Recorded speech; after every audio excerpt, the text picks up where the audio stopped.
later, and I'm like, you know what? Time has not been good to my face. I don't want to be on camera.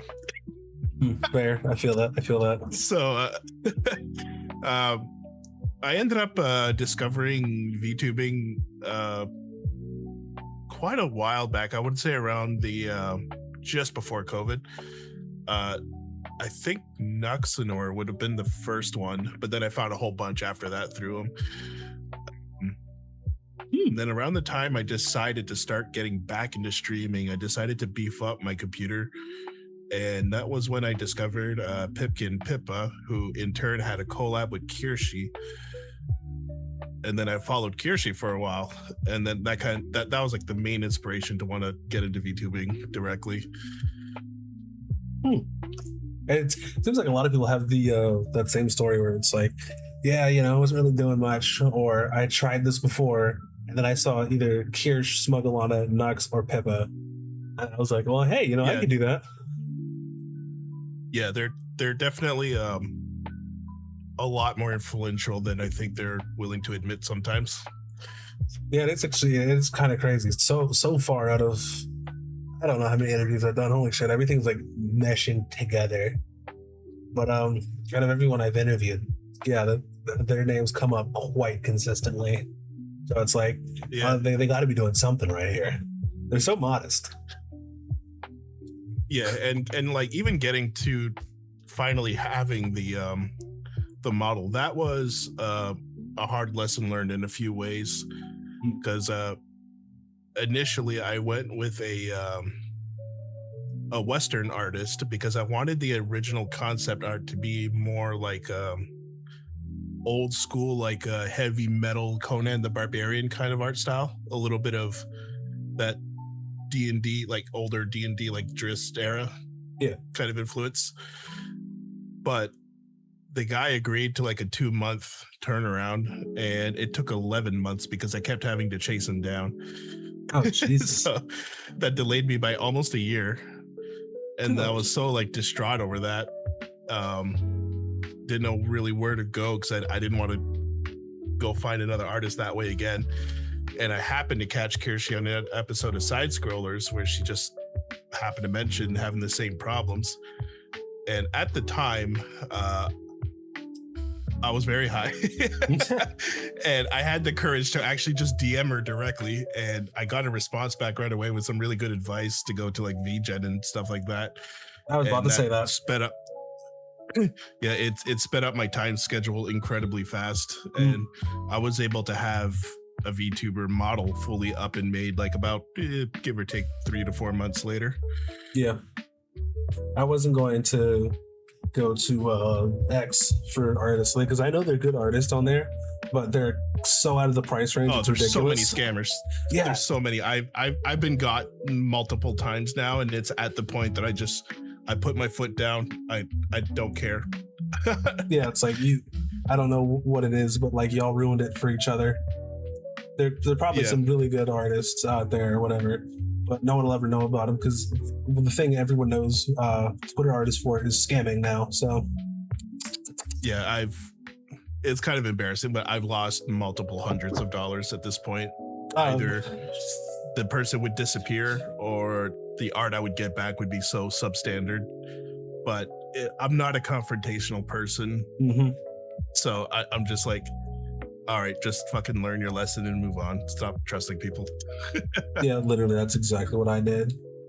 I've lost, good Lord, I don't know how much I've lost. I stopped keeping track. I'm not going to lie to you.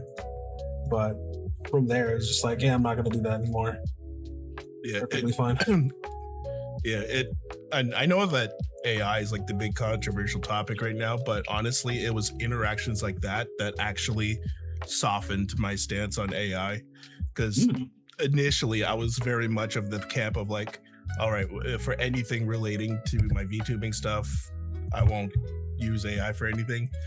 But then after getting screwed again and again and again, it's like, you know what? At least the computer ain't lying to me. True, right? Like if the computer can't do it, the computer will tell you I can't do it, and you'll work or you find a way around it. You don't have to. Yeah, and like obviously, like I still maintain that if there's something very specific that I want or a very specific artist that I want, of course I'll still pay for it. But I've dipped my toes into it now, and I do mostly shit posts more than anything, just like stuff I wouldn't commercialize or anything like that. I still try to keep at least some balance on that stuff, but once you like start playing around with it, it's pretty interesting how coalesced the community around it has started becoming, because a lot of them have started doing like I would say like almost theory crafting about how prompts work, and like a lot of trial and error. And there's quite a few people I know that they'll release prompts and some test images, and then you can just copy their prompts, put your own references, and then get a similar style. And then once you get it, you can do your own editing after the fact. And that's kind of what I do too. It struggles with my character still quite a bit. He's pretty asymmetrical, so sometimes the wrong arm is going to be the metallic one, or the scar is going to be on the wrong side of the face. It's like at that point you learn to work with it, that you realize like AI really is more of a tool than a complete solution by itself. So on the side, as a consequence, I've been learning how to use GIMP a little bit so I can edit in things that I really want to get the actual picture I want. Well, yeah. You do what you gotta do. It's funny because like that's what I do. That's all I've been doing on X here for like the last couple of months. And it's really cool that a lot of people are doing that and whatnot. And so, and how many? There's a lot of VTubers that are I met through doing this that are really cool too. Yeah, I was about to say. I was going to ask you, since you're part of this community, how's the experience been for you? It's been really cool. One of my, I would say, good buddy, Psychro, you probably already know. Yeah. He's kind of leading the charge on his own little splinter group now, but I've learned quite a bit from just passively from watching how he does stuff. He's way more advanced and does like videos and stuff. I'm just very basic level, but again, I'm also in my late 30s at this point, and I work full time, so it's not like I have a lot of time to dedicate. True. Now, from here, but yeah, it's been pretty clean so far for the most part. Good. Seems I would ask everybody that, because a lot of the people I'm talking to come in the same sphere and have a lot of overlap. So it's like, so far I haven't heard a single negative thing about the community. It seems everyone's pretty welcome and open and welcoming to really anyone else who just decides to show up out of the blue. So that's pretty nice. Yeah. I think it's in a sense, because it's so new, there's a lot of like mostly curiosity about it, but it's also got a bit of gatekeeping just inherently attached to it. And I don't know if your interviews like go into controversial topics or anything, but I had some thoughts.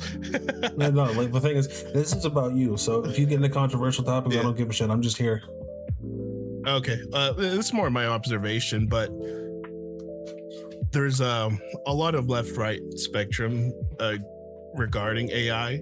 Yeah, and a lot of what we tend to call antis or quangos, which are basically sort of nicknames given to people that just annoy you for using AI for any reason. They sort of filter themselves out of the community just inherently. Like they don't bother touching it, because if they do touch it, then they're going against the exact one thing they're saying everybody else not to do. So I think that's part of why I've had such a decent experience with it, because it's like they're not getting in there to like distort a new subculture, at least not yet. So it's more condensed of people that are actually genuinely interested in learning how to use it. It's nice. I like that. The next step I gotta get into is using like Seedance and Kling and whatnot for like the videos. I'm excited about that. Is that something? Well, I mean, obviously you can't dedicate a lot of time to it, as you said, but like if you get a chance to, and it becomes like more accessible, is that something you might look into? Possibly in the future, yeah. Maybe not like frequent thing or whatnot like some of the others do, but it's at least worth toying around with and just seeing what like if it actually interests me or not. I don't want to say anything otherwise until I actually get my hands on it. But I mean, I'd imagine in a few years' time, it'd be advanced enough that you could actually start coordinating like an entire music video by yourself. You kind of already can, but you got to do it in small pieces. Yeah. I heard about that. Obviously, like the more intricate and care you put into it, it takes a lot more time. But yeah, you can. If you're creative, you can do a lot with it. It's such an untapped market right now. Still, at least for the creative side, because like people are still in the learning how to use it stage, just like as a whole. Yeah, I'm glad. I'm kind of glad that it's in that stage, because like I wasn't thinking about touching it all that much, but then I saw other people have fun with it, and I was like, well, okay, if you can have fun with it, I guess I could dick around with it. And then from there, it got into maybe an unhealthy obsession, because I'll gen like 80 to 120 images a day, just of stuff that I'm yeah. Yeah, and like I'm maybe at most 5 a week. It's not a lot, but even with that little interaction, I'm like learning a little bit every time, and lost my train of thought. No, you're good. With you're a part of X Street, right? Yeah. Jess had recruited me like way early on.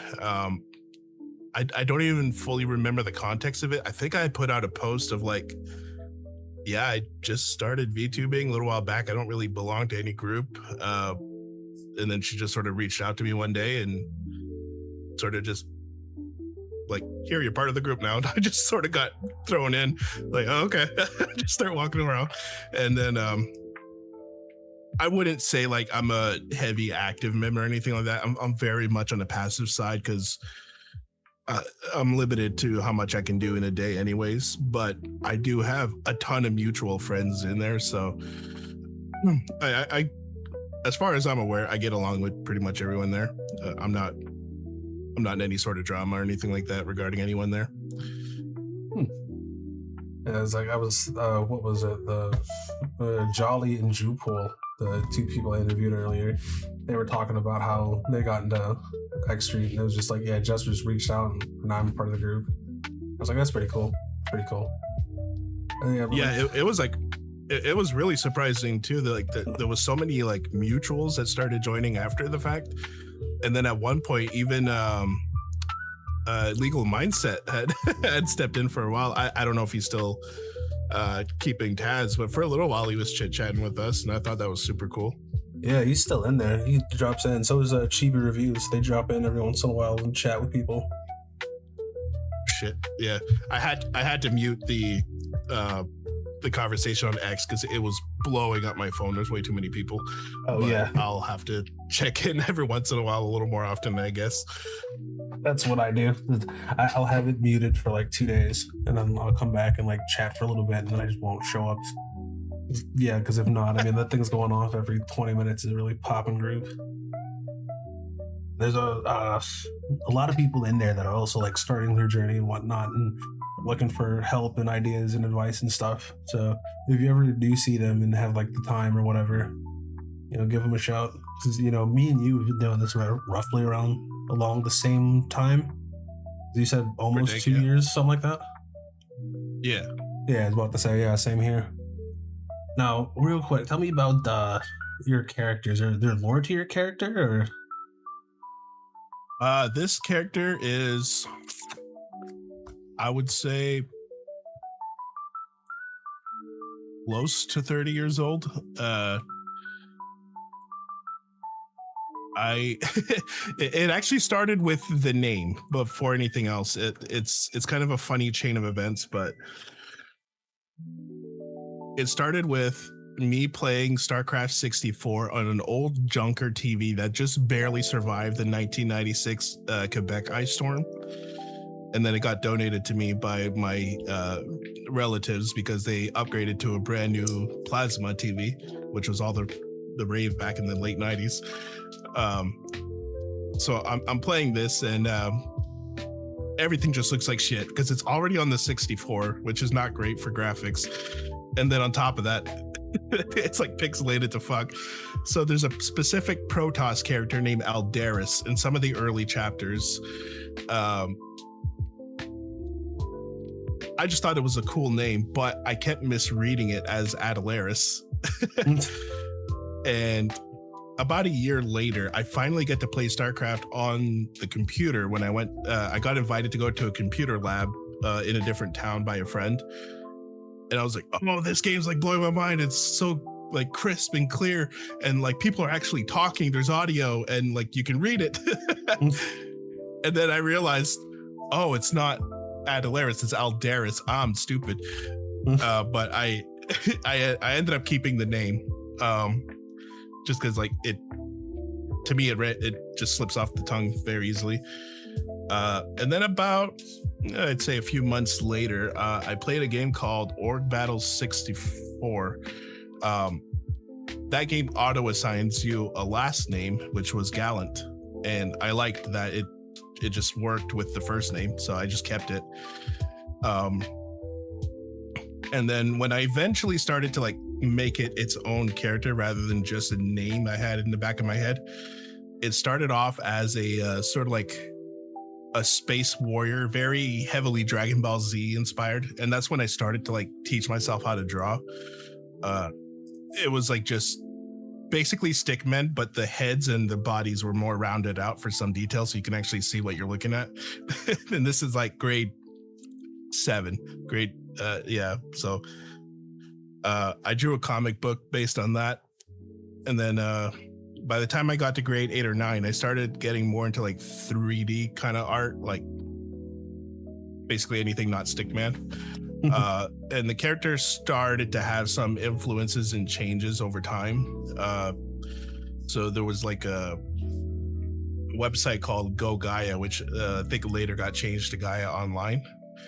And I would learn how to role play from that site. And like, it actually helped me with my English a lot too, because I was actually dealing with people that knew what they were talking about.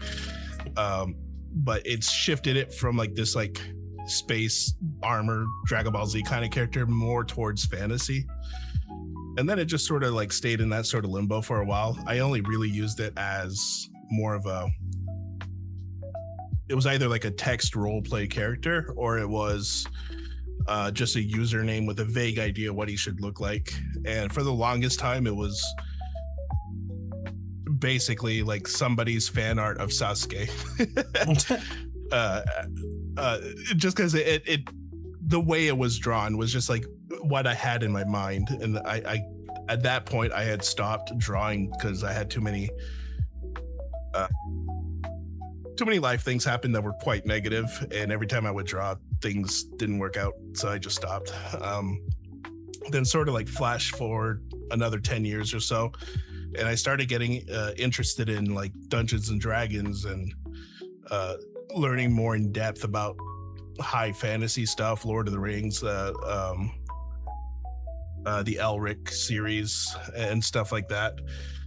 So that started to shape the character in my mind a little bit more, and I started developing like just again in the back of my head, just some what kind of world would this guy live in. And then once I got to the point where I was getting thinking about going into VTubing, I was like, okay, I need to start coalescing the idea of at least what the hell does he look like, because you can't really have a VTuber model without, you know, knowing what he's supposed to look like to tell the artist. And I didn't want him to go full ham on his own imagination. So eventually I coalesced everything, and then that's where it more or less looks like how I have in my mind now, where he's got the artificial left arm, which was obviously inspired by Berserk, but he's got the elvish appearance, facial scar. But I also kept like some slight elements of things from the past into the design. At some point, though, I do think it might be a good idea to write out like an actual story to go with it, because there's a lot of stuff that's like you can explain little stuff and character bits to a person, but they don't have a context to really like how that would have come to be. So it's like, how did he get the face scar? Where did his arm go? Blah blah blah. So I figured down the road a little bit, I'll probably take some time to actually start writing out of like maybe like a short novel or something for it. Okay. Seems like what is it? I think you and there's like 3 other people that I've seen that are actually like wanting to do lore with their character and more of a book or like a light novel type of thing instead of just being like, hey, we have lore. It's like one sentence. You know what I mean? Yeah, absolutely. And like when you're a VTuber by itself, like it's fine to just have very light or almost no lore, especially when it's not that important to your character. But to me, it's been part of my life since I was in middle school. So it would make sense if I took the next step later on and actually started to like author it and kind of bring it to life in its own capacity rather than just simply being the avatar of me. Yeah. Oh God. Jesus Christ. I stepped on my cat. Oh, don't do that. Yeah, I didn't even realize he was there. He popped up all of a sudden. It also doesn't help that it's dark and the cat is also gray. I'm like, oh, okay. I really can't see homie at all. Fucking love cats. They're adorable. I adore little dorks doing all this stupid shit. Oh, real quick. There's supposed to be like a heat wave coming through. Are you getting that? Like, even though you're in Canada, are you getting any of that? Yeah, it's rolling through. I believe right now it's in Ottawa or Ontario, but usually whatever weather they get, we'll get the next day and a half, just because of like average weather speed. So I'd imagine the next day or two is probably going to heat up quite a bit. We had 34 Celsius yesterday, 35, which is pretty hot, but it's not like unlivable. Right. So I have to say, make sure you have your AC working, because I've heard a lot of people are it's fine at the beginning of the day because their AC is fine, but then a couple hours later it breaks, obviously, because it's so hot and they're just sitting there. It's like I really hope that doesn't happen here. Apparently, it's supposed to feel like 115 here. That's crazy.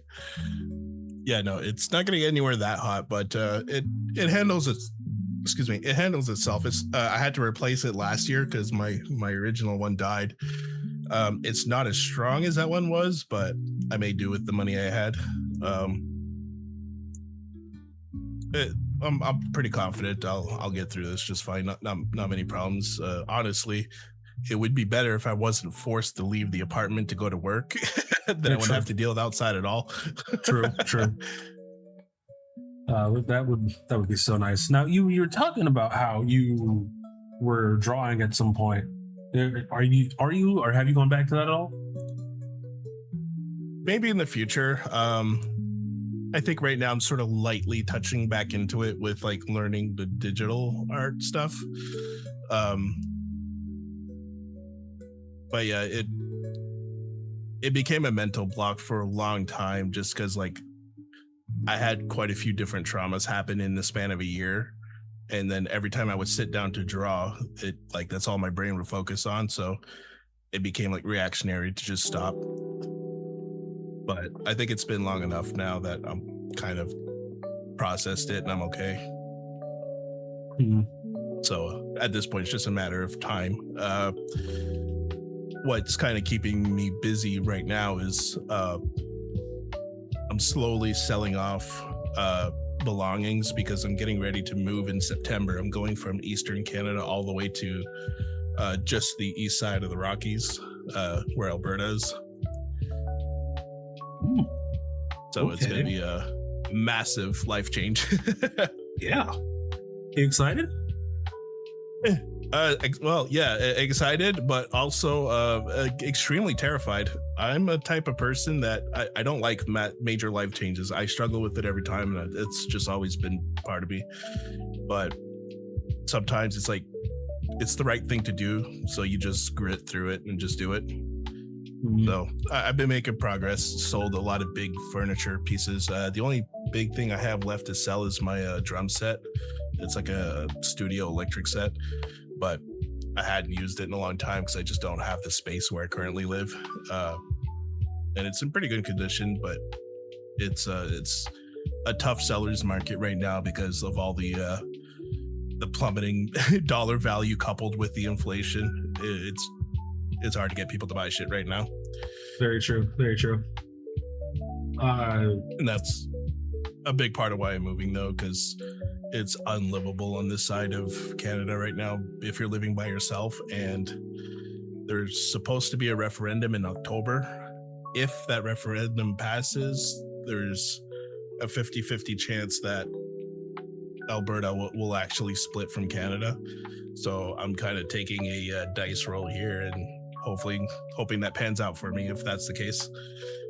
Okay, because I was gonna ask you about that. I was like, how are you feeling about that? 'Cause that's like massive. I feel like people aren't. I feel like it doesn't get the coverage it deserves because that's huge. It's like a huge thing. It gets almost no coverage in Canada. One of the big problems we have here is most of our mainstream media is government funded. They are unable to support themselves, which means they won't bite the hand that feeds them until things get real bad. And especially this side of Canada, massive TBS for like 60 to 70% of the population. It's really bad, and they're unwilling to accept that we're making bad decisions, and a lot of the problems we have are of our own making. We have the capacity to fix things, and we just don't. So yeah, it seems to be that you're firmly on the side of let's get the fuck out of here. Pretty much, because at the rate things are going, like, I mean, there's a good chance that I'm a resourceful enough guy that I could probably make it through, but there's still that very real threat that in a couple of years I could probably end up homeless at this rate. Yeah. The average rent where I live, like, just for an example, when I first moved to this town that I'm in right now, I was able to get an apartment for $650 a month. After COVID hit and the lockdowns happened, I got evicted and I had to move twice because the first place I moved to turned out to be a massive shit shack.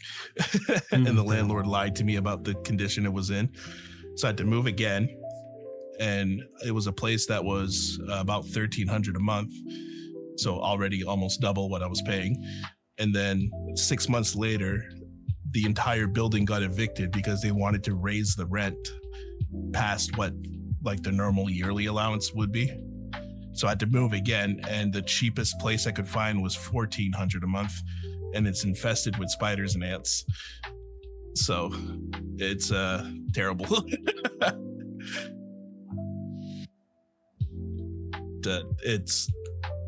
It's a pretty common story for the side of Canada, and a lot of people are just trying to make ends meet, and that's why the best case scenario we could hope for is we get some sort of election soon and the party can change away from what it's been for the last 15 years and we can actually start to fix the economy. But if the voter base insists on continuing our current managed decline, like that's just the direction everything's going. What is your prime minister? Isn't it like Mark Carney or something like that? Isn't that his name? Yeah. Yeah, I don't remember what happened with that Trudeau fella, but from at least from the news that I got here, it was like he was here, he resigned. There wasn't like an election or anything. They just put that guy in. Or is that kind of how that worked? Yes and no. What had happened is Trudeau was in power for over a decade. but the consequences of what they were doing were past the point that they couldn't hide it anymore. And people were starting to notice, even their own party was turning against him finally. So what they did is he resigns before his head ends up on a block, and they call a snap election effectively. And rather than putting up someone who was already an MP into the race, they just get this fuckface from Europe who claims he's Canadian but doesn't live in Canada. All of his assets are in the States. He's got 3 different passports. Basically ran on TDS effectively. And I think what kind of sealed the nail in the coffin for us was Trump going, Canada's going to become the 51st state. I'm not sure if that's what he meant to do or that's just an unfortunate consequence of, but there were so many people in Canada that looked down on Americans, and that's just been part of the culture. Like, it's not even deserved a lot of the time, but there's like an elitist arrogance in Canadian culture, where they're like, yeah, Trump bad, blame everything on Trump. And then they voted a guy who retained 80% of Trudeau's cabinet, which means the same people responsible for the state that we're in got to keep their jobs. Oh, wow. Wow. Okay. Yeah. And then on top of that, as soon as Carney got power, he started accelerating our spending. So our record-breaking debt broke record month over month. And then recently, in the last like half year or so, he started playing this game where there's a sort of legal loophole where in our Senate, effectively, they can actually change sides because they have this like, my heart doesn't follow what the party's been doing, therefore I'm going to change side to keep morality sort of thing. And like that happens every once in a while. That's always been a thing, but it just started happening one after another over and over. And people started putting the dots together. This guy is fucking blackmailing and bribing MPs to cross because he had one with a minority government, but he didn't have quite enough to become a majority government. So when you're a minority government, the opposition, which is like an official position, has more leverage to actually hold you accountable for what you do. So he basically got enough MPs to cross the aisle to his team. It gave him a majority government, and the first thing he did was start turning off all the cameras during our committees. So like everything started getting censoring. We have no idea who's talking about what. And then they just started ramming bill after bill after bill. And it's all censorships, trying to get tech companies to give them backdoors, trying to basically create more hate speech laws and trying to authorize more ability to do warrantless searches. So it's like 1984 shit all over the place. And it's like the second he had the power to do it, that's what he started to do. That's Jesus. And what? Someone in chat was like, multiple stories from people who were supposed to be counting the votes got sent home within the hour of the news that Carney won. Huh. Yeah.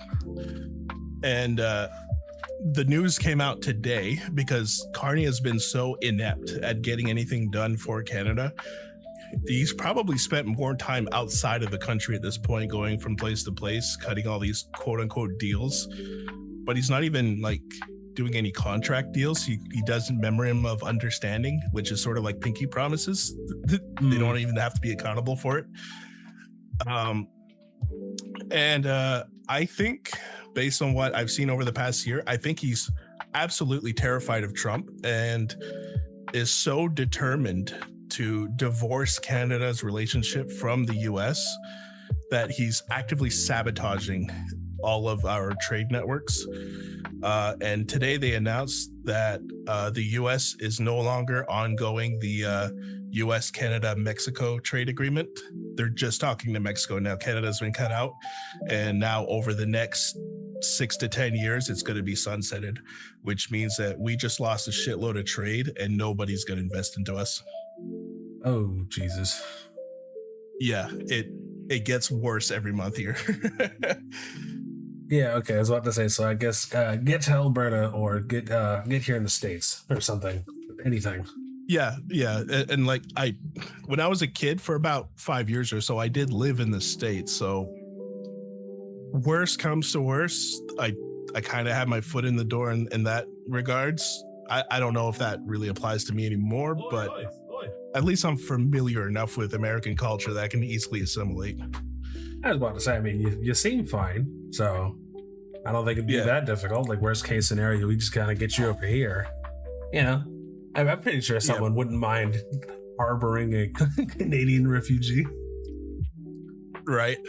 Oh yeah, that's another thing. Vanessar in chat was like, oh yeah, apparently you guys are doing like big deals with China for some reason. China. Oh yeah. The main reason, because a lot of people don't know this about Carney, or they do, but they don't realize the scale. But Carney was the CEO of Brookfield, and Brookfield is a multi-billion-dollar company. I don't know if it's close to trillion, but it's enormous. They used to be a Canadian company. And just before going into the election, like literally months before going into it, they transferred the headquarters from Canada to New York. I remember hearing about that, actually. Yep. And then on top of that, like the main headquarters is apparently in Bermuda. Somebody found that it's actually just above a bicycle shop just because they have the biggest tack brakes there. Yeah, no, that sounds right. But Brookfield has a lot of subsidiaries, and a lot of them have direct ties to China. So they do a lot of business with them. So as soon as Carney took power, lo and behold, Brookfield suddenly has a lot more work being involved with China. The name of the group slips my mind right now, but there's basically a Chinese sort of like infiltration group that operates in Canada.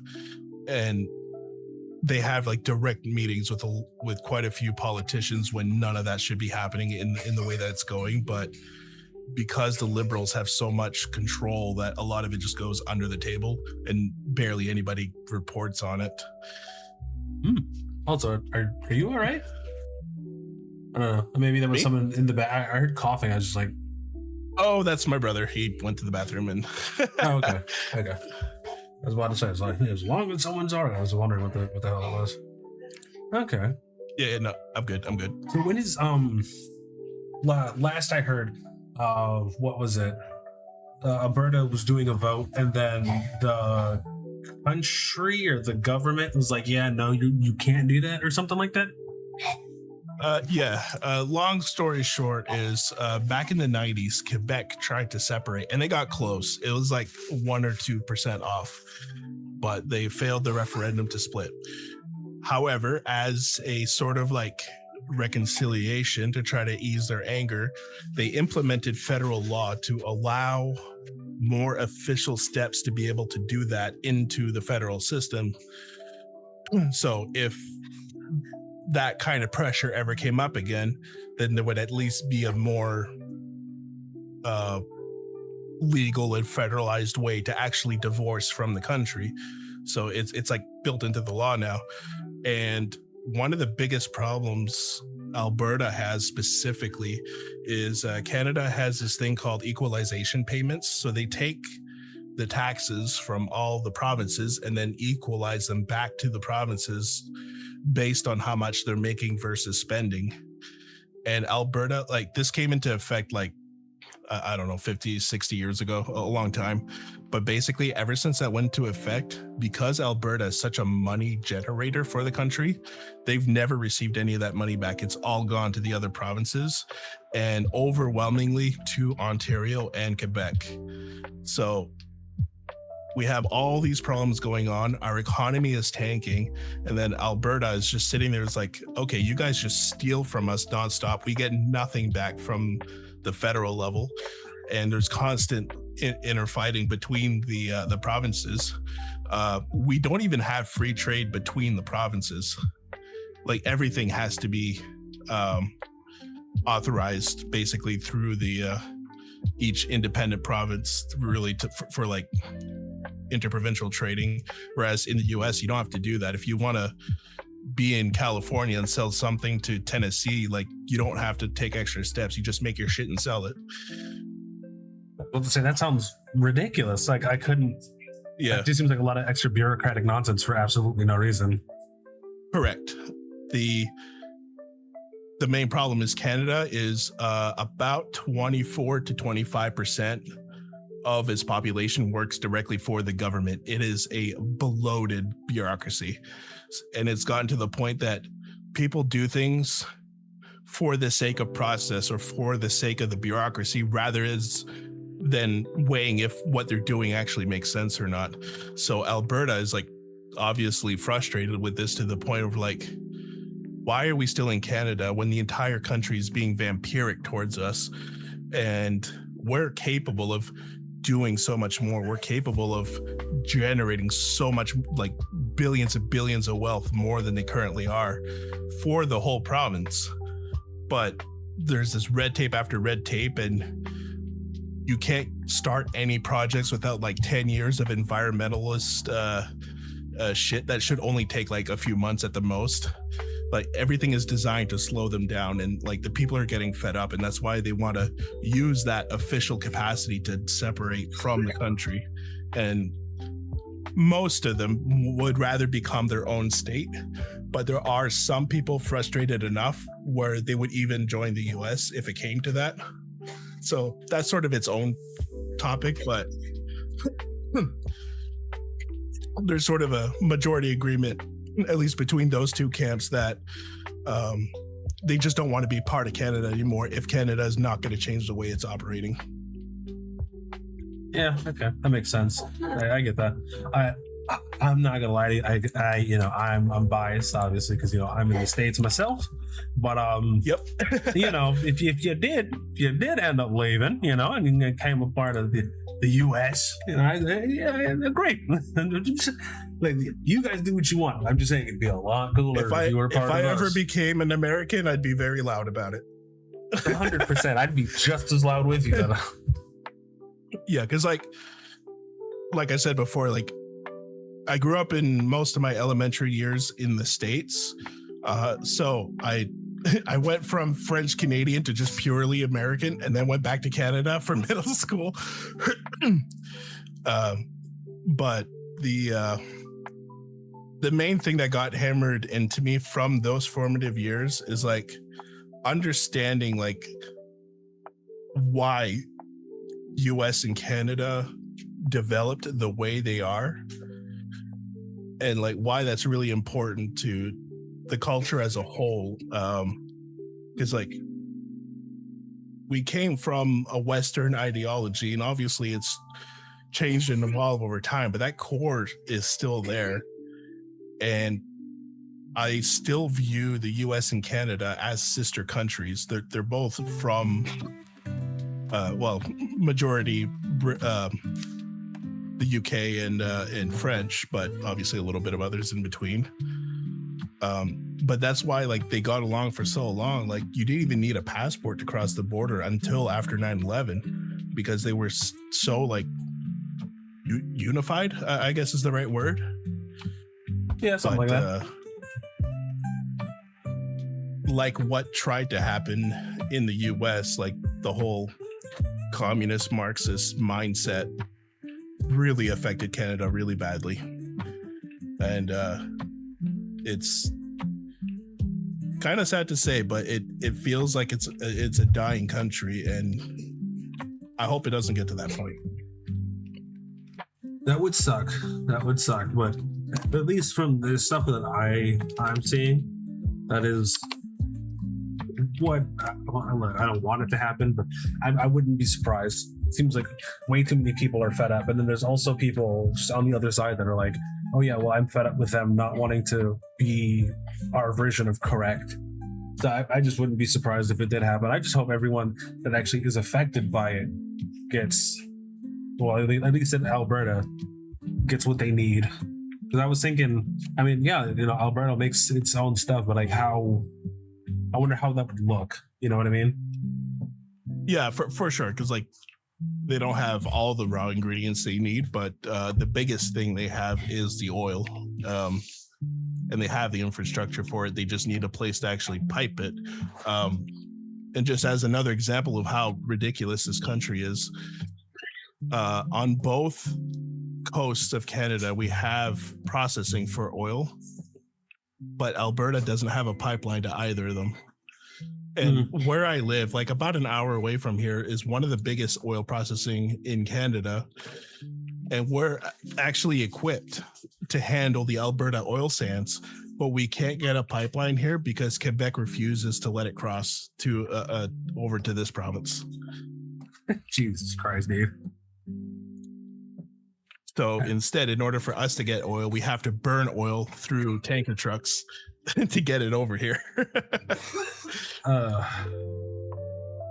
I really hope that's worth it.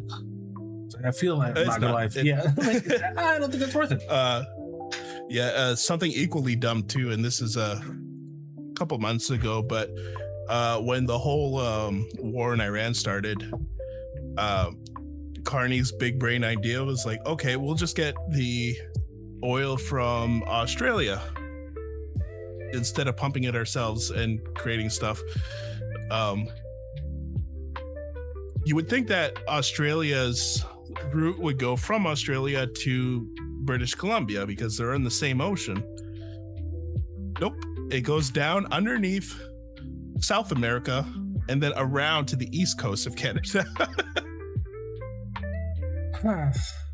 Why? My assumption is because that's where the bigger processing plant is, but it's like, it's so like everything is so frustratingly inefficient to a cartoonish level. And I think that as well has contributed to massive brain drain in this country, because people who have an intelligence of above 95 can understand like, oh, we're doing like everything wrong. Like it shouldn't be getting this bad this quick. 15 years ago, our dollar was almost on par with the American dollar. That's how good our economy was. And now it's about 70 per dollar. It's funny. I was just looking at that when you were talking about rents. Yeah, it's like 72, 73 cents. And I was like, Jesus Christ. Yeah, what happened? Because like you can see the overall trend, and it's just it's not straight down, but it's going down. Yeah, and like it had a bit of a downward decline pretty much as soon as Trudeau took power. But what really killed it was the lockdowns. Our lockdowns lasted the full 2 years, but they also went out of their way to nuke small markets just across the board. So when you actually look at graphs, like comparing the US, to Canada, like we never recovered really from 2020. Man. And if I'm hearing some more news correctly, you guys never recovered from that, and then also you're just immigrating hundreds of thousands, if not millions, of people into your country a year now, something like that, right? Or no? Yep. The majority of them are coming from China and India, if I understood it correctly. A lot of them are coming in on a temporary basis, but then they're just not leaving, and the government's not really enforcing that at all. So now we got new problems like Khalistani terrorist gangs forming, and basically all the tribal and gang and clan warfare of other countries on the other side of the planet are now here. I have heard about that. Have you guys gone like fully UK? Do you guys have the rape gangs there too?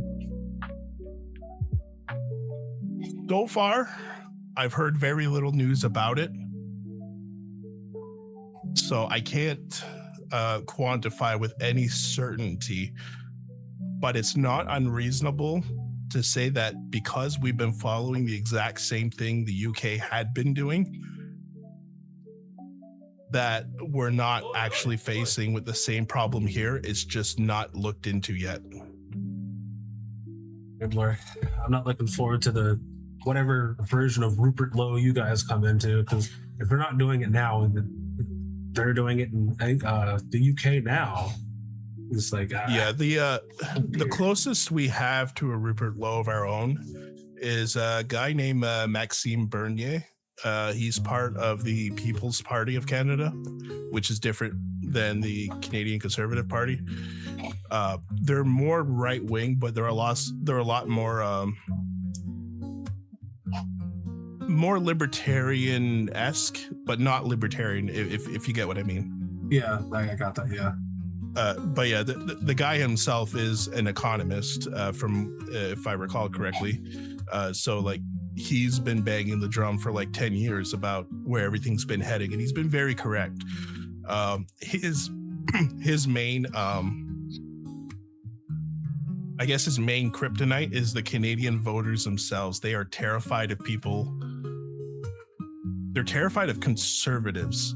So when they get confronted by someone that's more right-wing than someone like Pierre Poilievre, like they shit their pants. Like, oh, this guy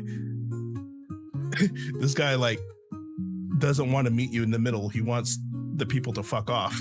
I don't know. Sounds pretty base to me. Yeah. And it's like,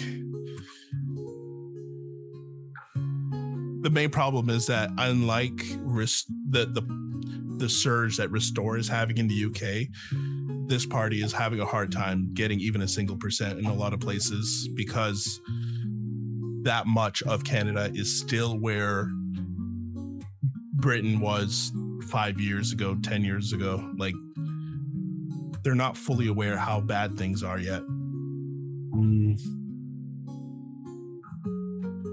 That's why sorry. That's why in sort of like an inference way, I still have some hope, at least down the road, things can start course correcting, because the majority of the people that voted for the current party are A, old, they're like 60 plus years old, and B, mostly female. I think the younger generations are going to buck against that once enough of them are in their 20s and 30s, given the kind of climate we're in now. So I think the pendulum may swing in the future, but I just don't see it happening yet. It has to get worse before it gets better, I think. Yeah, I'm not really a fan of that, but I mean, it is how it has to be. I mean, hopefully you'll be out. It's not me wishing for it to get better. This is me making an educated guess about the order of events, just to clarify for anyone listening. No, I feel it. I mean, hopefully you're out before then. Yeah, I'll be gone in September. I have a brother that's been living there for like a decade. He does some good work. He's a landscaper, and basically offered me one of the spare rooms. He said, I want you in this province. I want you to come here, restart your life, sell what you can, bring what little you need. And that's the step where I'm at. But it'll give me a chance to like actually get on my feet and start putting money away to like have a chance at having the kind of life I've always wanted before I'm too old to do anything about it. Because I'm like 10 months away or so from turning 40. So I gotta get that shit unlocked down in a very tight window. Well, hey man, you seem like you have your head on straight, and you're working, so there's that. A lot of people aren't doing that. And luckily I got approved just last week actually that I can transfer where I'm going to. They understand that for a little while I can't go into the office because I have to leave my car here. I'm flying over there, and what little I own is going to be freighted. So I'll be able to work from home for a little while, and then after I can afford to pick up a vehicle, then I'll work from the office that's there. There you go. Seems like you got a plan. Yeah, I put a lot of thought into it, and once I got over and like kicked myself in the ass about that initial fear from starting the ball rolling, I've been keeping my eye on it, and that's kind of how I've been like forcing myself through the mixed feelings. It's just like, you can worry about it later. This step needs to happen, and then this step, and then this step. Don't go out of order. You'll fuck yourself up. And then I just sort of hammer my head into the wall until each step has been done. So I'm almost there. I just got a few more things to do. All right. Well, it's crazy because you're in Canada. Like a lot of people I know in Canada, they're like afraid to talk and like speak about these kind of things because it's like, well, I don't know if they'll get in trouble because I don't know if you guys have those like hate speech laws or something, because I remember you said something about it. Is that also a thing there too? Yes, we do have hate speech laws. The worst case I've seen were cases of parents losing their children because they don't agree with the gender-based grooming effectively that a lot of these schools are doing. There's one guy in BC that a tribunal fined him like $750,000 because he wouldn't respect pronouns or something stupid. Like absolutely draconian. And I was the kind of person that like most of my life, I would say, at least like from the point where I was being able to think about these topics, from I'd say about middle school until my mid-20s, you would have considered me like a 90s Democrat in terms of like most of the policies I had. But after seeing like the massive rapid shift after the US's 2016 election, like it even affected Canada, and that's where like a lot of the TDS on our end started too. And I started questioning everything. And of course, when you're dealing with these kinds of people, the worst thing you can do is question them. So I got ostracized from everything, and I had to sort of like rebuild friend groups at least twice because of that. Jesus. I'm not like I said before, I'm not really like interpersonally a confrontational person. I don't like fighting and arguing. But over time, that got hammered into me that if you don't start standing up for yourself, or at least for the kind of core principles you want to live by, someone else is going to decide them for you. True. And that's sort of what's helped guide me towards, especially in the last few years, to be more vocal about my thoughts on certain topics. Because prior to that, I was very like just a few friends groups here and there that I would talk about it. And then you have that realization at some point where it's like, okay, every friend I have is holding a knife at my throat. I can't talk about anything real. Like everything has to be by their rules and their eggshells. So you either make the choice that you're permanently subservient to the ideology, or you just start breaking away and you start doing things your own way. Mm-hmm. Well, now that you've done that, I'm assuming you found like way better friends. Yeah. I would say probably my best friend now is one of my own coworkers. He's actually one of the guys coming tomorrow to play Magic with me, but he's more left-leaning than me, and he's definitely more open-ended to both sides, because he very much enjoys the devil's advocate kind of argumentation. But through my interactions with him, it helped me solidify what makes sense to me and what doesn't. So I have a ton of respect for that guy. And like, when someone can just be honest about what they're saying on any given topic and they're not holding it against you, and even if you do have arguments, once that conversation is done, you've both moved on and you're talking about something else, like you moved on, those are friends you want. There's not a lot of them in the world, and people need to like start picking and choosing, because otherwise that you're gonna fall into a lot of traps. And I think that's just inevitable in some degree. That's just humankind. True. But yeah, it definitely helps that you need to be able to address problems with honesty. And if you can do it with people that are willing to understand that you're trying to fix a problem and you're willing to have that back and forth, and it's not just, oh, you do what I say, or you're a racist or a bigot or something like that, then like all that's designed to kill the conversation. It's meant to kill your thinking and your ability to think. If you can be around people that don't do that, you're going to have an easier time getting through life. And when you do need help, you know who you can actually rely on, because you know they can help you think.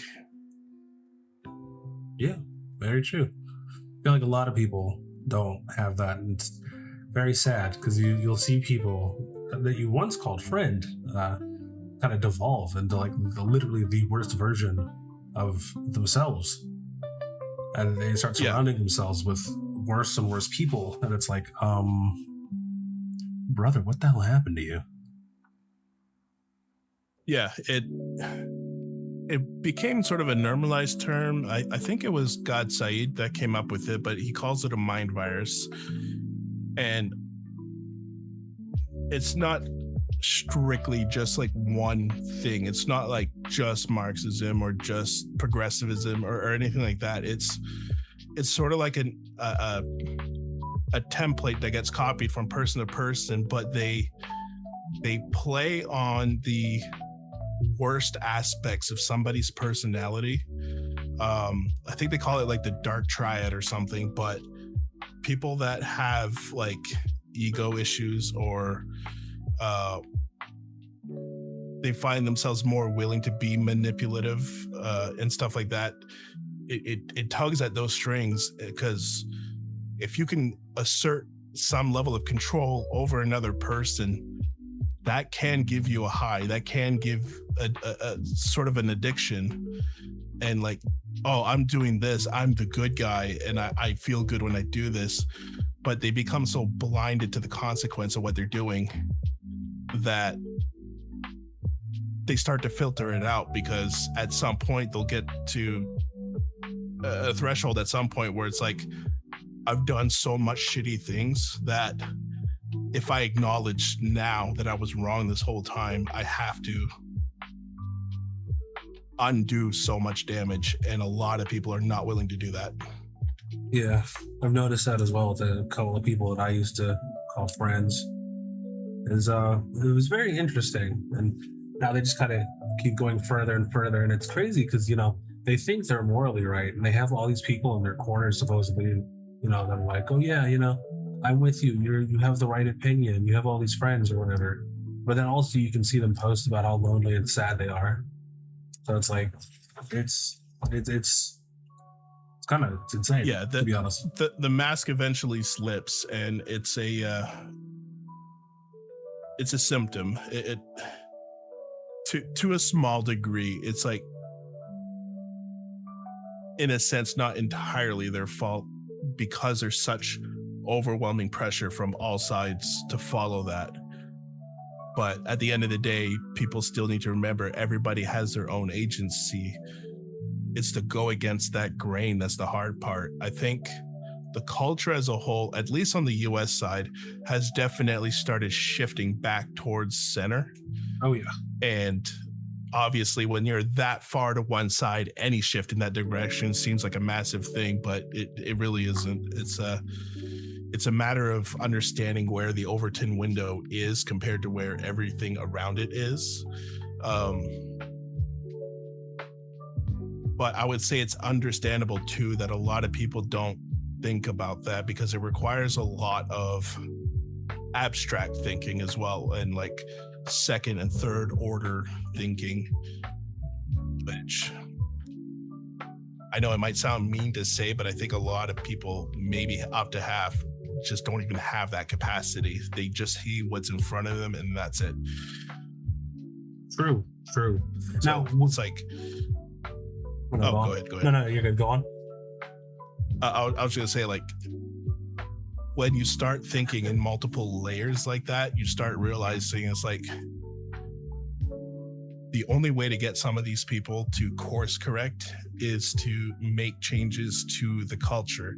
If you can affect the culture enough to get it in the direction it needs to be going, it eventually starts to catch up with the politics. And I think the best example we have of that is the gaming culture. And what makes you say that? Like, I have an idea, but like, what? I want to hear what you think. Most people are familiar with like Gamergate and that sort of era, I think. But basically, you just had this like massive industry level push from game companies, game media, the publishers, to all push like very inherently left-wing ideology into all the game medias, or at least as much as they could. But the gamers themselves realized that the initial crux of the problem wasn't what everybody was saying. It was that the journalists were lying to make reviews in order to get favor from the developers. Everything else aside that was noise. But it was hard to understand that from someone who wasn't in that sphere. So all the normies that generally don't play games, or they were just casual players, they never saw any of that. It had to get to the point where a lot of the AAA games were so bad in the same way that people started asking questions. And that was definitely like peaking around the COVID era, because everybody was locked inside. They had nothing else to do. So they just play, oh, what's the new game? We'll play that to spend some time. And then they're like, oh shit, this game is nothing like what I grew up playing. This is garbage. What the hell's going on? They go online, they start talking to each other. Culture starts to recognize a problem. Over time, culture starts to shift, and then they realize, okay, these are some of the patterns that we're seeing. We don't like these. So we're going to stop buying the games that have these patterns. And then cut to a couple years later, you start seeing some massive games start losing money. You got Concord, Highguard, Assassin's Creed Shadows, unfathomable amounts of money go into these games, and then they hit the floor. Sometimes they hit the floor so hard they buried themselves in a matter of weeks. But you start seeing this shift where the industry is starting to notice these games don't sell anymore. We need to stop making these games. And you are starting to see this in some of the newer games coming out, where you, especially more on the Eastern side of like Asian games, hadn't been that badly affected. So you get a lot of really good titles more consistently, but there are some Western ones that are starting to like push out better indie and AA games that are more akin to like the games we used to play growing up. They're just focusing on the core mechanics. They're not shoving some sermon down your throat, and they're selling like hotcakes. And that's causing a core pillar of the current modern gaming industry to crumble. And I think we might see an eventual collapse to at least some of the gaming industry as a whole. But it's going to basically churn out a new generation, and the AA games of today will become the AAA of tomorrow. True. But because that massive culture thing is happening, we're starting to see some of these get into politics, and we can see that in initiatives like the Stop Killing Games initiative, which unfortunately failed both in California and the EU, but they got fairly close to getting their objectives on their very first push with almost no financing behind it. So it's like a wake-up call of like, your culture can make a difference, but you need direction and you need consensus within your culture, and you need to weed out bad actors from it and like let the market have a decision to what kind of stuff you want there to be, and things work out way better that way. True. Now, how do you feel about Eastern game developers? Because they didn't have this issue where, you know, this toxic mentality takes over, and they've been I mean, honestly, they've been kind of killing it. Let's be real here. Yeah. I would say it would be false to say they were completely immune. There has been push and manipulation over the especially last few years. But I think it's because the translation wasn't there. So a lot of the activists were English speakers. So in order to get the activism to go through, you needed someone that was bilingual, or you would do it through translation services. But now that AI is able to auto-translate a lot quicker, that communication's happening faster. So we're starting to see some of the corruption happening. But because it was so slow to happen, the East saw how fast the West collapsed for their industry and started making their own steps to get ahead of it. So we have a bit of that equilibrium happening, and hopefully they're able to stay where they are and actually continue producing good games. What also helped them as well too is because the American, or not purely American, I should say Western, had such a down drop on the AAA games. They saw a massive uptake on their AAA games. So a lot of games like Wukong, for example, which I beat earlier this year, fantastic game through and through, and like it had everything you could want from a game, and it executed excellently. And it's like, it's not that hard to make good games. You just need people that want to make a good game for you, not use it as a platform for their politics. It's a world of difference. Yeah, very true. Very true. It's funny. As I was scrolling through, I ended up seeing a bunch of stuff for that Mark Carney fella as we were talking. Yeah, he's getting grilled right now because of how bad he flubbed UMSCA, or I forgot what it was. Getting torched, deservedly so. Huh. I wonder what's going to happen. Is there any hope for the, I don't know when your elections are? Officially, they're not for another couple of years. Okay, so it's going to be a minute. But there are some things that could trigger it to happen earlier. Either a vote of no confidence, or he resigns, or a couple other things. So I'm not expecting him to step down willingly, because he's exactly the fucking tyrant that Keir Starmer is. That they'll stay in there as long as they can.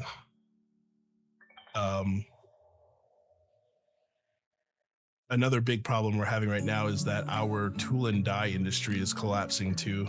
They basically said, like, we're on borrowed time right now, and we're going to start collapsing in a few months if nothing gets done about this, because the US was 80% ish of our like global trade, and Jesus. That is vanishing very fast. Yeah.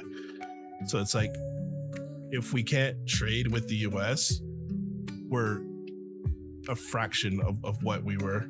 And if we lose our tool and die industry, we lose our manufacturing industry that entirely depends on it.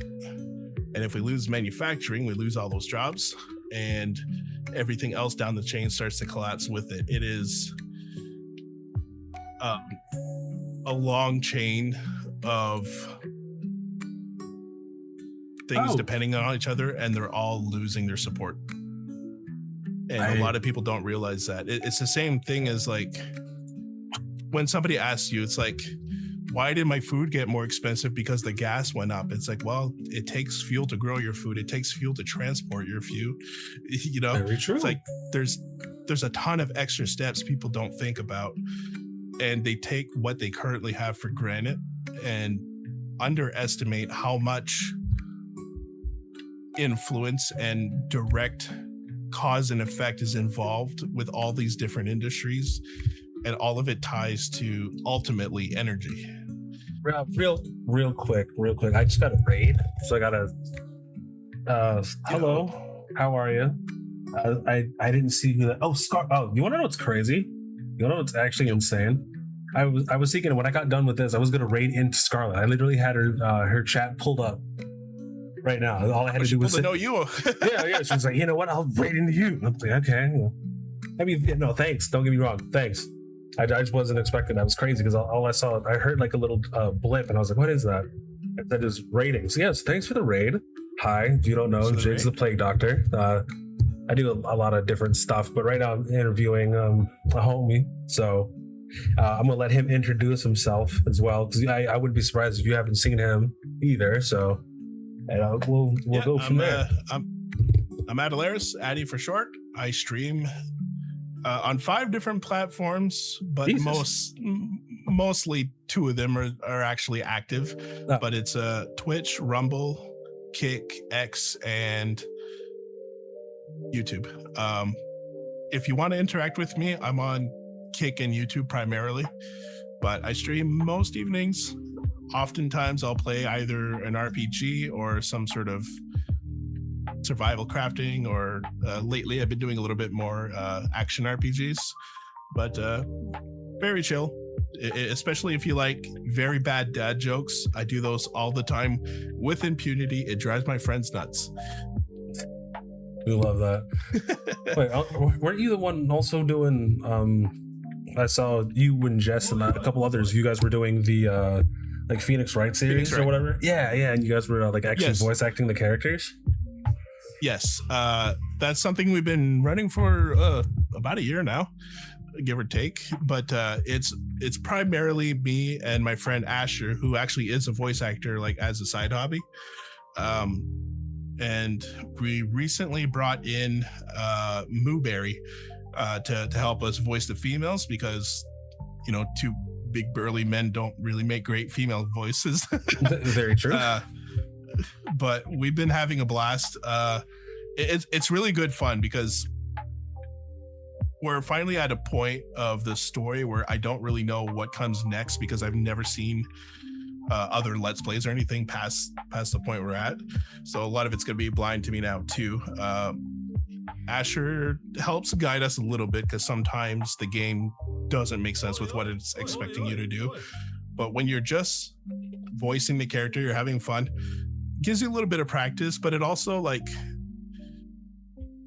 for me personally, it's helped me with streaming a lot, because it's helped keep me like talking while I'm focusing. Yeah. Whereas if you look at my videos when I first started streaming as a VTuber, actually, even before I started my very first episode, I sat at my desk with my mouse hovering over the go live button, and I started sweating profusely for like 10 minutes. I could not start the stream because I was so nervous. Oh no. But then eventually I'm like, what are you doing? You're an old man now. Just fucking go live, you asshole. And then I went live, muscled through it, struggled, but I got through it. And over time, I have been getting better. So I can actually like keep up with the chat, at least when I do have chatters. But it's like a learn by doing kind of activity. Yeah. I forgot where I was going with this. Oh, no, you're good. I was thinking a lot of other streamers that I know have the same issue I did when I first started, and now it's kind of become second nature. And a lot of people, when they're looking into streaming and they want to start, a lot of the advice they get is, just practice talking to yourself. But the thing is, like, practice talking to yourself seems a little odd. But I mean, I don't know how other people work, but I know how I work. If I put pressure on myself by going live and then knowing for a fact I have to talk, that's how I get better at doing it. So if you look at some of the first streams that I've done, I'm not really talking at all. But now when you look at the streams that I'm doing currently, it's like, oh, dude, I can't shut up. So yeah, and like even today, I had a few people drop by to chat, but for the most part, it was a pretty quiet stream. So what I try to do to at least keep myself talking is I'll try to articulate what I'm thinking and like verbalize my thought process in the decisions I'm making in the game. So at least that gets that desync going where you can actually like focus on two things at once. Because when I'm offline and I'm just playing a game by myself, I could play for 10 to 12 hours and not say a word. Yeah. And just listen to podcasts and do stuff. And for a long time, when I was playing multiplayer games with some of the past friends I had, we would play like 7 Days to Die or Civilization, like long games, sometimes 12, 14-hour sessions. And we barely talked, like a little bit at first, catch up with like how life is going, whatever. But then after about 3 or 4 hours, we're just all listening to podcasts and we're all just playing, and slight interchanges here and there. But it's not the same as when you're actually live and you're trying to perform. So you got to learn that skill set. And to some people, it comes very naturally, and I'm a little jealous of them. They have that gift of gab. Yeah. I never had that. I have that quiet retard in the corner sort of vibe. But yeah, no, especially like sometimes we'll have some streams. It usually happens more in the collabs where I'll be able to interact more, and I find that really fun. Especially I forgot what it's called, but Twitch has that ability where people can share chats. Yeah. And I find that to be really cool because you and the people you're streaming with will see the same chat simultaneously, and you can both interact with it at the same time. So that's super handy, and I hope some of the other platforms will start integrating that as well. It would be nice. It would be really nice. But let me tell you something. You know, having the gift of gab isn't all that great, because there'll be multiple times where I'm playing a game and I'll just start talking, completely forget that I'm live, and then I just start saying insane shit. And then people in chat are like, "What the fuck is wrong with you?" And I'm like, "What? What are you talking about?" I was being normal, and you were like, "You were talking about eating people," and I'm like, "Dude, if they die, they're not using their meat." I really, it solves two problems. It solves two problems, all right? I'm hungry and I'm curious, and you're dead. So what are you gonna do? Say no? Yeah, but chat wasn't really chat wasn't really on board with that one, but understandable. I'll convince them. I'll convince them. Trust. Well, I'll convince you out of it, prions. If you cannibalize, you will catch fucking inverted proteins. They will tear your brain apart. And I'm only gonna do it once. Okay, I will take that risk. Okay. Sometimes it only takes once. Whatever. We've tried every other animal on the planet, guaranteed, but we haven't tried human yet. There has to be a reason for it. And I don't want to hear, "Oh, it's because we're intelligent and we have emotions." And no, we don't. I just told you the reason for it, because it'll kill you. Nah, that's not a good enough reason. That's not a good enough reason. Fair enough. Is that an invitation to raid Hooters? Is that an invitation to raid Hooters? Is that? I have no idea what they're talking about. Apparently, I don't know what they're talking about in chat, but apparently. Hell yeah, IRL jiggle physics, let's go. I mean, all right. Yo, did you hear that Hooters was trying to make it more family friendly? I did. That's not a good idea. Yeah, no, it's a horrible idea. Like, where are drunk men supposed to go at like 11 to get some wings and bitch about the game? Like, what are we doing? Right. I think it's sort of like the opposite problem that McDonald's had. It used to be a very kid-friendly place to go. Mm-hmm. And now you go there and it's sterilized. And I think like on a culture side of things, that's not really a great thing. It's better when places sort of have their own niches. Not everything has to be for kids. Inversely, not everything has to be sexualized for adults either, but True. Context.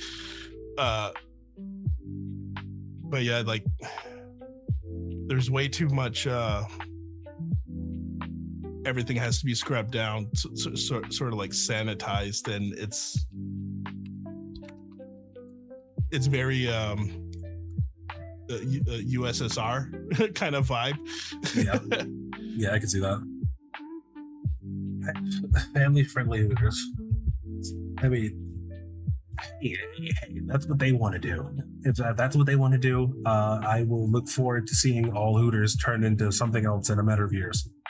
Because that's what happened to Applebee's. I don't know if you have Applebee's up there, but Applebee's garbage.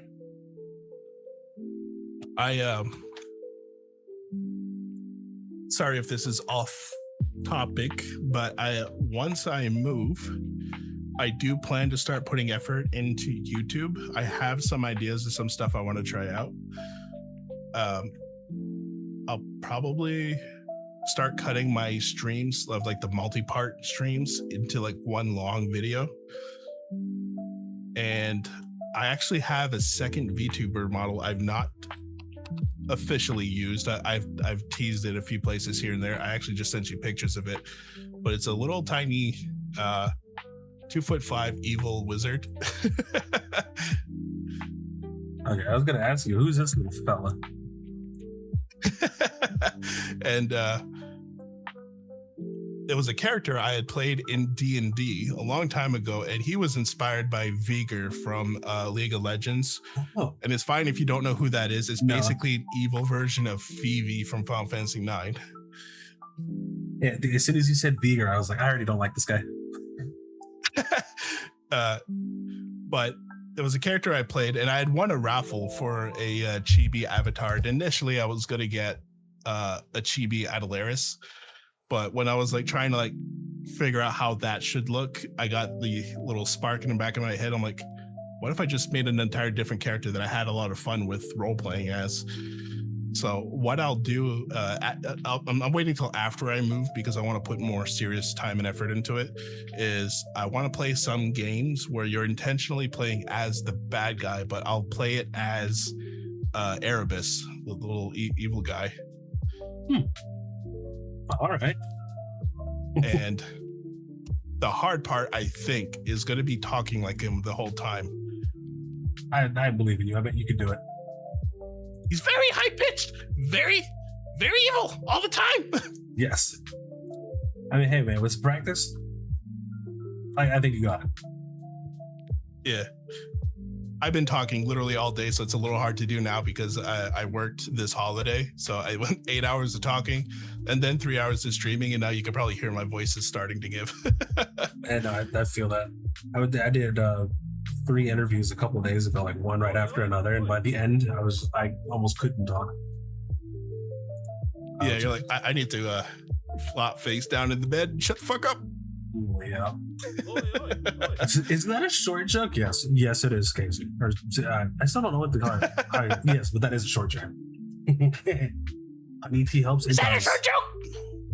Honey tea does help. The problem I have with tea isn't that it's not good, but it makes me want to drink water. So then I just drink a bunch of water. The only tea I drink is iced tea. Fair enough. Do you drink it with sugar in it, or? No, I actually buy the it's a recent thing, but I started buying the zero sugar, either Fuse or Brisk iced tea. Okay. You don't have a black bone in your body then. Well, I mean, I used to drink just the regular iced tea, but I'm trying to be less fat. Well, fair enough. What? Want to say something really off kilter? I'll wait till after the stream for that. Fair. Oh dear. Well, I always ask one of the last questions, because we did talk about politics a lot, but do you have any knowledge to drop on chat? Oi. Any inspirational quotes? Anything. That puts me on the spot. I'm a very jack of all trades kind of guy in some sense. I have a lot of knowledge, but a lot of knowledge about nothing in particular. Fair enough. My main thing, I'm pretty sure I touched this a little bit earlier, but my main thing to tell other people, it's you have to stop letting other people control how you think. And it doesn't mean that you have to go and be like an asshole. You don't have to go out of your way to, you know, quote unquote, be a bigot or some sort of Islamophobe but if there's something on your mind, you're trying to think it through and actually verbalize it with someone if you have to, but don't let other people say you can't say that. Rather, if it's a problem, understand why it's a problem or understand what the solution to the problem is, but don't fall into the trap of you can't say or think something, therefore you're a bad person, especially if it's not something you inherently believe. You're just trying to work out the pros and cons. Because there are things that people call thought-stopping mantras. As an example, say you don't inherently believe that trans women are women. That term gets thrown around a lot. They keep repeating it as if it's biologically true, but when you go to actually verbalize it, it starts to deteriorate under its own logic. So it's like people have to like question that sort of thing. And again, this is just one example out of millions, but it's very topical. So you have to be able to have hard conversations, even if it pisses other people off, as long as you're doing it in a good faith way, like think and speak. And if there's a problem with it, that will come to light inherently. Or if what you're saying naturally holds, it will reflect reality. Okay, fair enough. It's just me off the top of my head. I didn't have anything prepared, but I'm trying to be as punctual to something I learned in my life, and I'm still working on myself. So I hope other people take that to heart too. Okay. Yeah, I just like asking everybody because, you know, everyone comes from different places. So everyone always seems to have like a different bit of knowledge to drop. And even if it is relatively the same, they always articulate it in a different way. So if you didn't really understand it this way, maybe this person, how they say it, maybe rings a little bit more true to you. You know what I mean? Yeah, absolutely. Yeah. So, well, I don't want to take up any more of your time. I just wanted to thank you for being here. Chat, want to thank Chat for being here as well. I'm going to raid out to somebody in just a second. But also, I wanted to let you know that I do follow-ups with people. So, like maybe 2-3 months, something like that. I'll get you back up to go do another interview and see, how much you've grown, what you've learned, all that good stuff, and we'll go from there. This was fun. Thank you for having me on, man. And for anyone listening, I am open to chat with. If anyone has questions or whatever, you can find me on X at Adelaris Gallant. I'm pretty much an open book for most things. Just don't ask personal questions. That's fair. But yeah, I enjoy meeting people and discovering where things can go sometimes. Got a little bit of that adventure spirit, even though I'm kind of a hermit. Yeah, no, that's fair. That's fair. Yeah, man. Thanks for being here. I'll see you on X, and then, behind the scenes, I'll talk to you about doing some collabs and stuff. But other than that, hell yeah. I just want to say you have a good night, man. You as well. Thank you, and take care, everybody. And bye-bye. Yep. Peace. No.